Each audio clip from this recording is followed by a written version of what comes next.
G'day guys and welcome back to Supercoach with DR. Now for today's video we're doing the third Q&A session where I'm going to answer all of your questions that I haven't got to yet. So there's been some on the first video, the second Q&A video, and also some on older videos that I've made as well. So I'll try to get through those as quickly as I can. As you can see here, just every day we're getting more and more comments and questions there, which is absolutely terrific. So yeah, really appreciate all the questions that you've been sending through, guys. They've made me think more about my own team, as I said, and I've really enjoyed really looking into them. So thanks very much. So let's get straight into it, and we'll get through as many questions as we can. All right, first one's from Dan Mashman. G'day Dan, how are you, mate? For anyone that doesn't know Dan, he's a regular on Supercoach Talk and is always full of advice and great info. So thanks for all your comments, mate. So here's a curly one for me.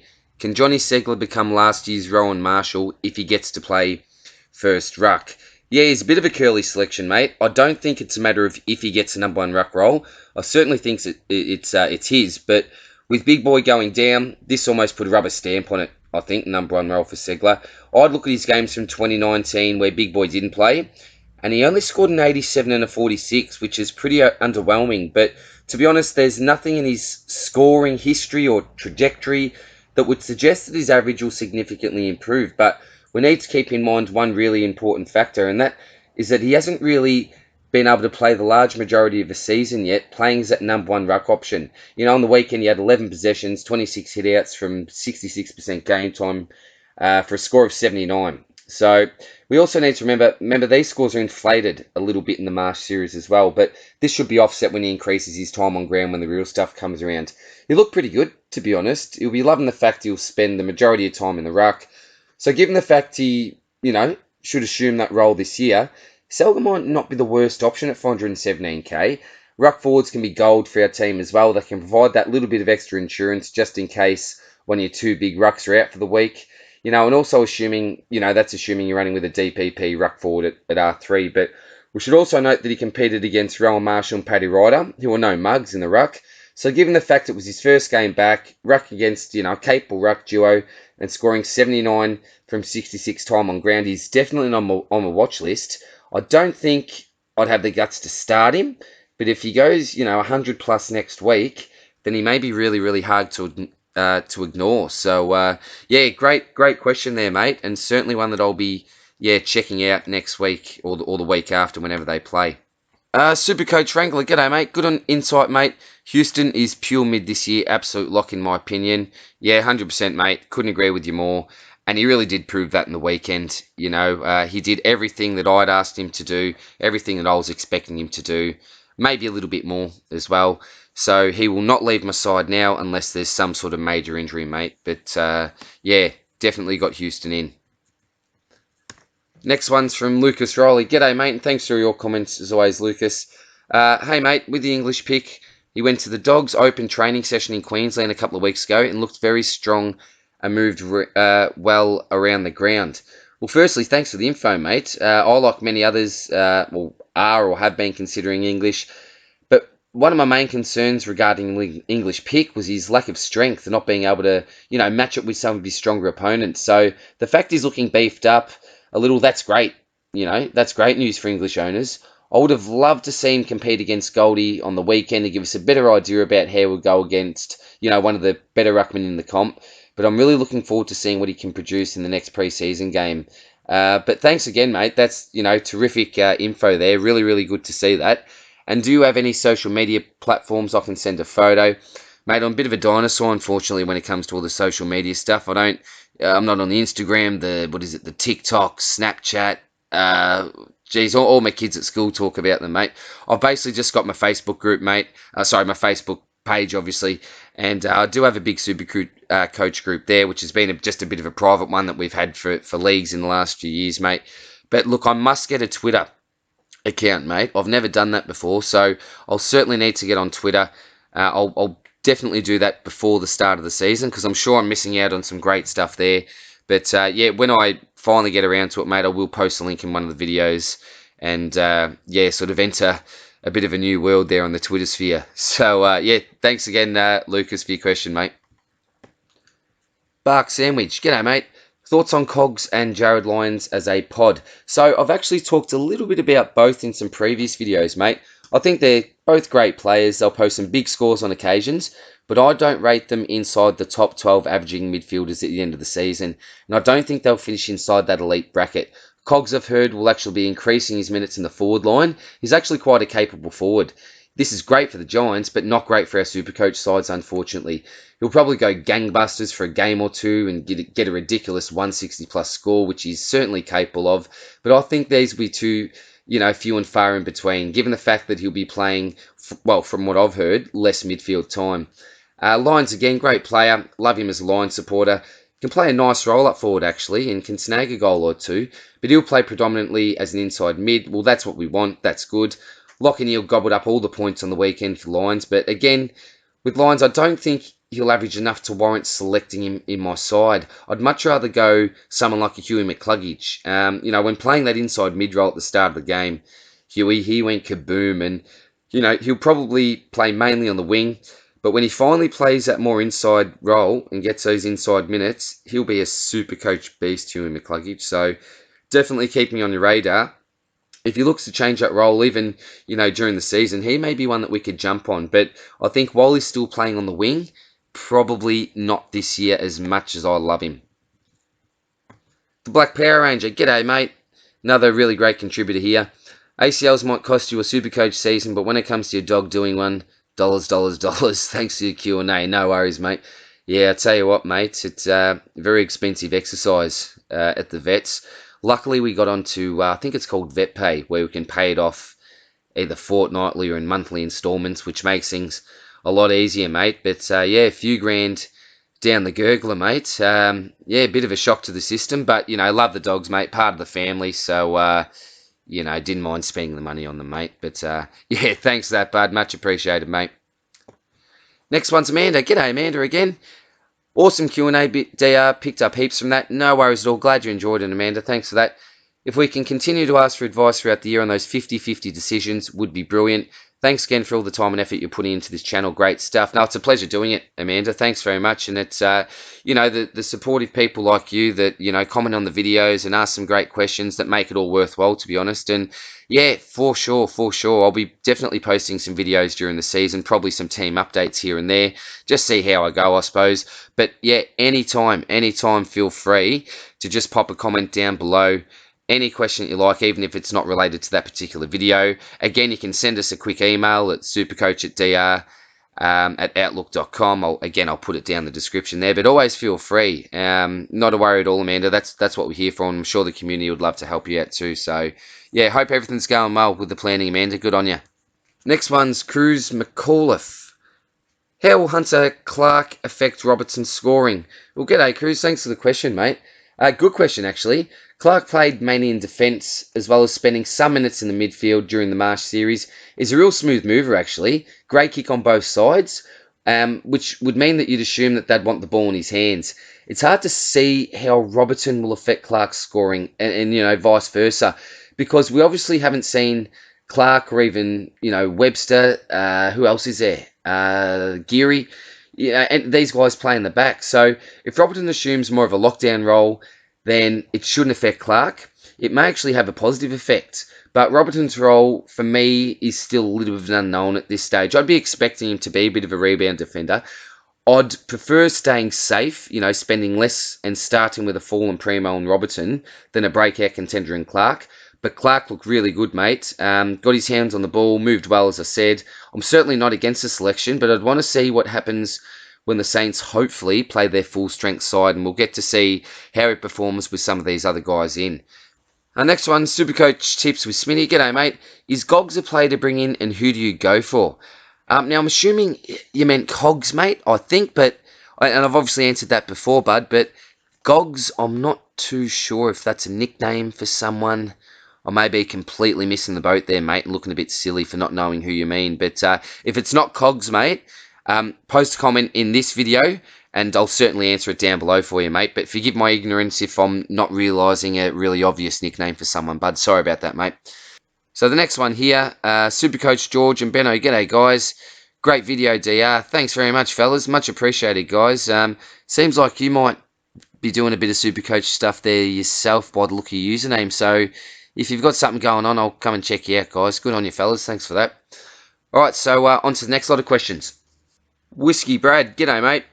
I'm keen on all the cash leagues, mate. Yeah, no worries, mate. Send me an email at supercoachwithdr@outlook.com because there's been a lot of interest, so I should be able to create another cash league.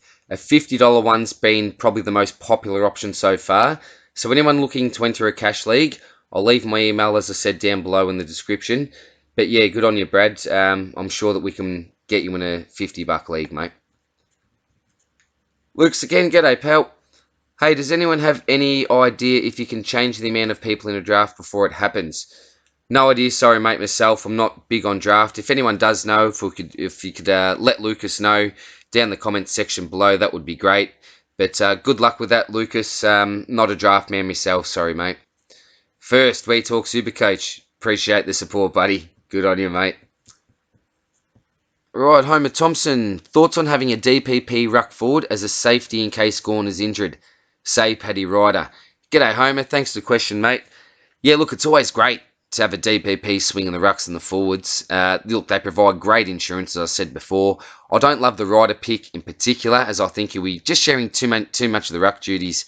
But I think having a ruck forward is more of a bonus than a necessity. But in saying that, if a Grundy goes down for 1 week, well, we're not going to trade him, are we? So your DPP swing could net you from anywhere from, say, 70 to 100 points for that week. And if you're going for overall, 100 points, that's gold, because that's what can separate maybe a first from a second position. And we're dreaming big there, I know, but I'm thinking real big picture there, mate. But yeah, good question. But yeah, as I said, it's not a necessity, more of a bonus, I think, bud. Daryl Hall, another great video, DR, really helping the season prep. Thanks. Not a worry at all, Daryl. Really appreciate your support, mate. Thanks for watching. And as I said before to Amanda, yeah, I'm glad that we're helping some people out anyway, mate. Yeah, really enjoyable making them. And again, mate, yeah, good luck with the planning and thanks for your support, buddy. I really appreciate it. The Supercoach Wrangler, keen on a cash league, DR. Again, mate, yeah, send us an email, mate, with all your details, and we'll definitely try to get you in one, mate. Nathan Adams, g'day, Nath. Loving these type of videos. Keep it up. Oh, thanks very much, mate. Yeah, lots of kind words coming through. And again, Nath, yeah, really enjoyable making them, mate. Thanks very much for your support, buddy. I really do appreciate it, buddy. Power from Port, $50 cash league. Yep, not a worry, mate. As I said before, shoot us an email, pal. Will Old, I think that's how you pronounce it, mate. Thoughts on Bont, or should I spend the extra coin on a Dunkley or McRae? Well, you'd be sort of spewing, wouldn't you? If you had Bont as a bit of a POD before his Marsh Series game, you'd be a little bit shattered now because a lot more people have jumped on board. I'm not sure of his exact ownership percentage at the moment, but I know that it has certainly increased after he played the other day. Look, he absolutely monstered it. It looked like he was just on another level to everyone else. And is it finally the year of the Bont? We know the champion data love the Bont, but for me, and it's going to sound crazy, I know, but I'm sticking with Dunkley and McRae at this stage. And the main reason is because if I'm to follow my own advice, and that normally is not to change around too many premiums during the pre-season competition, well, what do we call it, the Marsh Series. I've never really strongly considered Bont, to be honest, this season, if I'm to be honest. And it was mainly McRae and Dunkley that I've been keen on right from the start. And so given the fact that I've gone with those two blokes and they really haven't left my side for a long time now in the pre-season, I'm not going to make any changes now. And again, it may be crazy because I really truly think that Bont could explode this year. Look, one thing that does worry me is he faces the De Boer tag twice before the bye, and we know that even the best players in the competition find it really hard to score well against a De Boer tag, so that's something that puts me off him slightly. But again, we can say that he may go to Dunkley, he may go to McRae. I'd certainly say that Bont is the most damaging out of those players and would probably assume the tag will be the number one target from the opposition. But look, we don't know that for sure. He could let loose that game. We don't know, as we said. But look, I love the Bont selection, but I think given the fact now that he's not really going to be a pod, I'm not looking there. And as I said, I'm sticking with my plans, my previous plans of Dunkley and McRae, because I both rated their games as well. Nothing like the Bont, but still really solid. And I'm very happy going in with Dunkley and McRae still, mate. The official Barack Obama YouTube channel. Geez, we've yeah, the president. Hello, sir. Thanks for your question, mate. Much appreciated. How much money in the salary cap should I be spending on the midfield? Yeah, well, look, geez, I should have really gone back, and I'm just sort of going through these now. I really haven't done any research, to be quite honest. I just thought I'll see how I go, and if need be, I'll go back and look at some stuff. But look, well, what I'm doing at the moment, mate, is I've got 5 primos in the mid. 4 of them at the moment are over 600k, one almost 600k. I'm then running with Real at M6, and then a McHenry and a Pickett. So that's, let's just say 6 times 5, 3 mil, 3, 2, 3, 4. Yeah, about 3.5, I think, mate. About 3.5 for me. Look, that's where the big points are scored, apart from your Rucks, your 2 big boys in Gawn and Grundy in seasons past.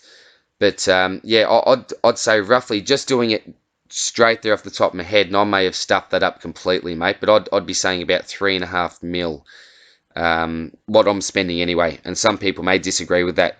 Some people may say just go up to your M4, make Real your M5. I've seen other teams, and I've even floated with this, having Real at an M7. So yeah, horses for courses with that, but about 3.5 for me, mate. Black Power Ranger, again, thanks for all your support, bud. Cheers, mate. That's my Supercoach League sorted. Awesome, mate. I'm guessing you got in the subscriber channel. Sorry, the subscriber channel, the subscriber league. Fantastic, mate. I will be putting out another league code within the next day. So, yeah, stay tuned for it, mate. Good on you, pal. And the last one here, I think, on this video, again from Barack Obama. Thoughts on Adam Treloar and Hugh McCluggage, and interested in joining the 50 League? Yep, you know what to do, mate. With the league, feel free to do that, champ. Well, Huey McCluggage, I've made a review video on him, a player review video. I think it goes for 10 to 15 minutes, around that, so I won't expand too much at the moment. But as I said before, playing on a wing probably can't break into that, elite bracket. But if he plays more of an inside role, I certainly think that he can. But will he get that opportunity? You've got your Alice Yeoman, your Lions, Lockie Neal, obviously. I just don't think that he'll get too much time inside. And look, he adds another dimension there, because he's different players. Yeah, sorry, he's a different type of player to the ones that I just mentioned. So I'd love to see him running through there more, although Champion Data did rate him as the best wingman in the competition last year. And I know that's just Champion Data. But yeah, Huey McCluggage, I really, really love and rate as a player. Is it Supercoach? Is he Supercoach relevant this year? I don't think so. But maybe next year or the year after. And I think definitely the year after that, we'll be paying a good 600k for him. And he'll be one of the best players in the competition by far, I think. And the last one there is thoughts on Adam Treloar. Well, with Treloar, I'd love to see him use the ball better by foot and improve some of his decision-making, I think. Look, he should certainly be coming into his absolute prime. He's a ball magnet. He's an AFL fantasy pig, but on most occasions you'll notice that his Supercoach score is lower than his fantasy and dream team scores. I started him a couple of years ago, I think, and expected him to break out to, Uber status, but he didn't quite get there. I do think he'll be the highest averaging Collingwood midfielder again, but I'd much rather either save some cash and go with an Oliver, or splash a little bit more cash and select a Dunkley or a Josh Kelly. He'll certainly be a pod this year, and he'll score most weeks. And I have him right in the fringe of being a top 12 midfielder for averages at the end of the year. But I also don't see him going down with his average as well. So, look, someone that I'm not looking at, but if you're looking at a pod, I think he's under 10% at the moment. He's certainly someone you could look at. But as I said, probably better for your dream team AFL fantasy rather than your Supercoach, but still a really good scorer, as we know, mate.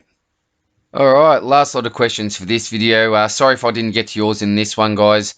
I will make another one, obviously, because I'm sure there'll be more questions that come through, particularly after a few more of the Marsh Cup Series games. So we'll end with these ones. First one's from Cool Cat. What are your thoughts on Tom Doedee? Well, at the moment, mate, 100% not starting him. He is under an injury cloud, had a bit of a setback, I know.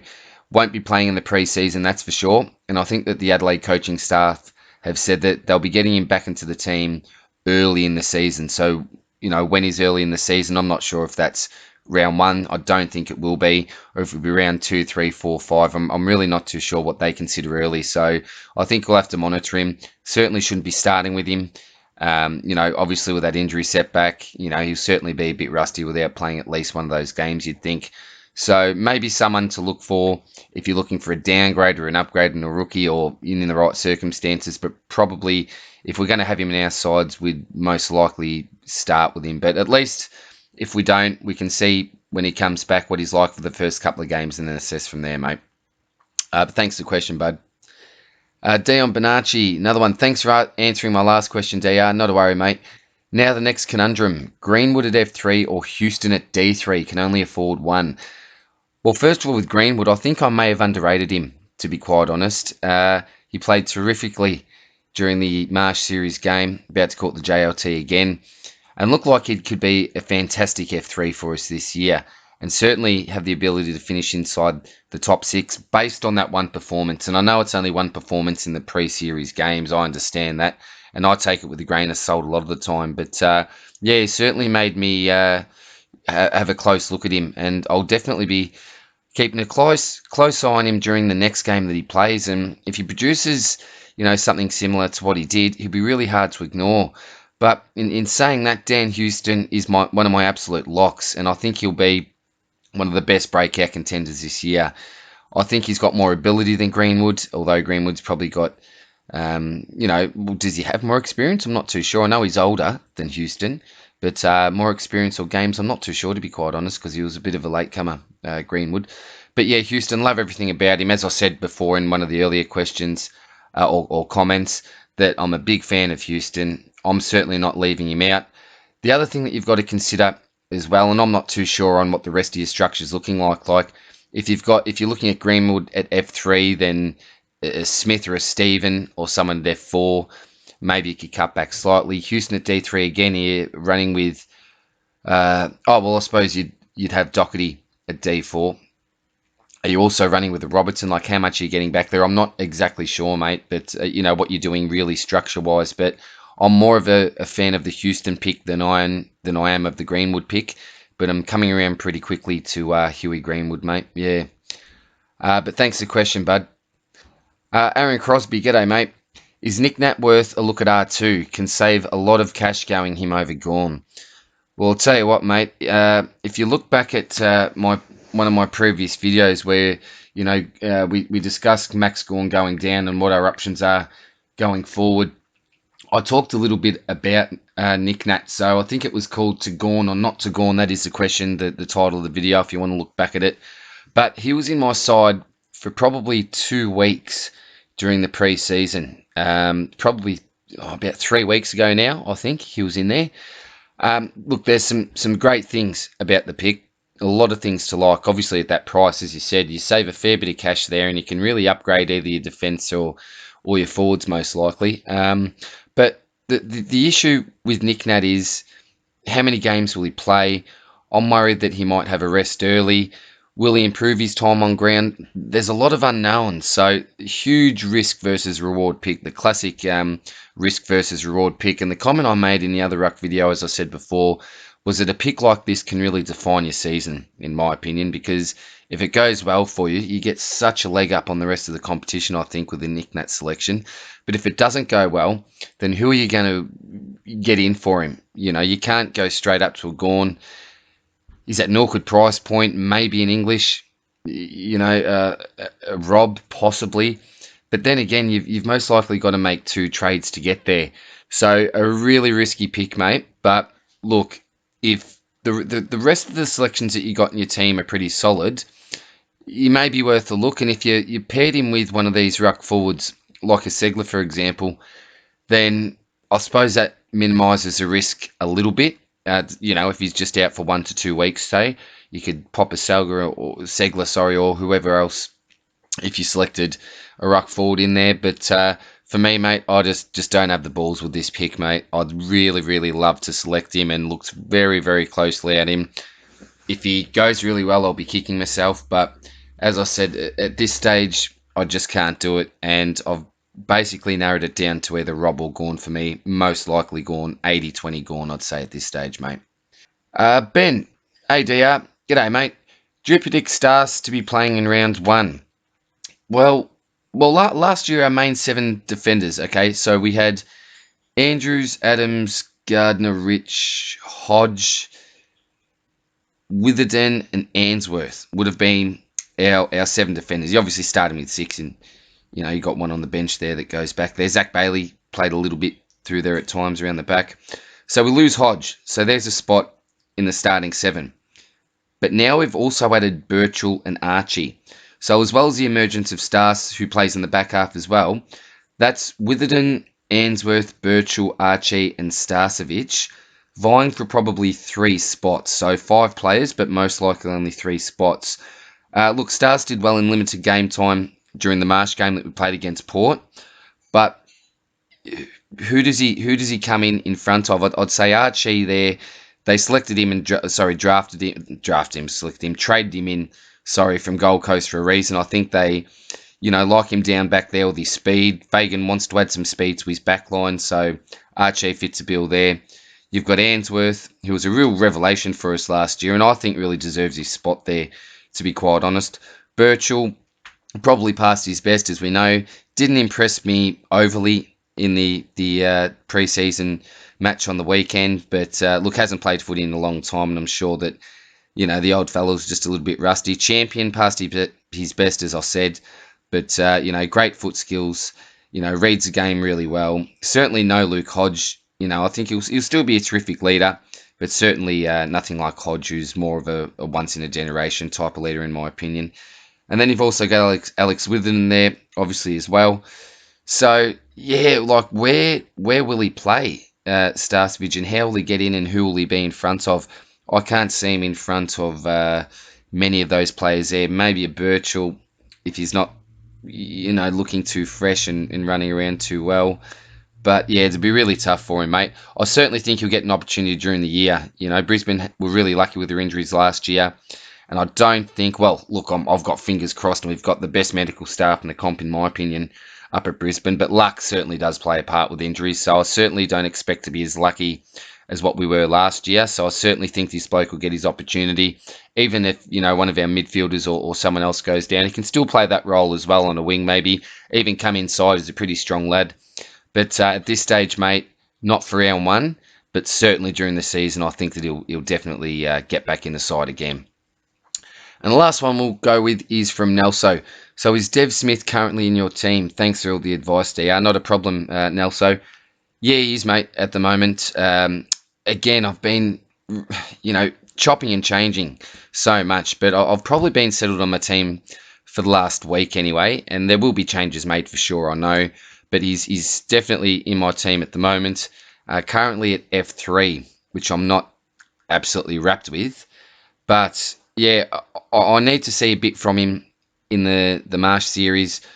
If he doesn't play during the Marsh series, then geez, it will be a real gamble. But at least if he does, then we'll get to see what type of role he's playing. And there's no guarantee that he'll be playing the same role during the season, but you'd think that he probably would be, whatever role he's playing in the practice matches. Try to carry that form into the real season. So if he plays midfield minutes, looks to get those tackling numbers up like he did when he scored really well for us a couple of years ago, then yeah, I think he's a terrific pick. He's, very high ownership, and I think for a good reason at this stage. Presents some really, really good value. So I think he'll be really hard to pass up. But, if he doesn't produce anything, even average, during the pre-season, then I'll be really rethinking the selection. So certainly not a lock at this stage, but someone who hasn't really left my side, for a great deal of time during the pre-season, mate. So yeah, I'll wrap it up there. Thanks again, guys, for all the questions again. I will make another video, so feel free to pop some new ones down here. As I said, for the Cash League, if you're interested, email me. I'll put it down the bottom there. But supercoachwithdr@outlook.com is where you'll find me there. I will get onto that Twitter account, as I said, as well. But yeah, look, take it easy, guys. Thanks very much. Good luck with the planning, and I'll see you all again soon. Take care. Bye. Thanks very much for watching to the end, guys. So a little bonus, it's my last league code. I'm only doing 2 leagues this year because I'm really full with all the other ones, unfortunately. So 536426 will get you in the Supercoach with DR subscriber league number 2. So again, thanks for the support, guys. Hopefully we fill it up pretty quickly and look forward to playing with and against you this year. Thanks again, guys. Bye.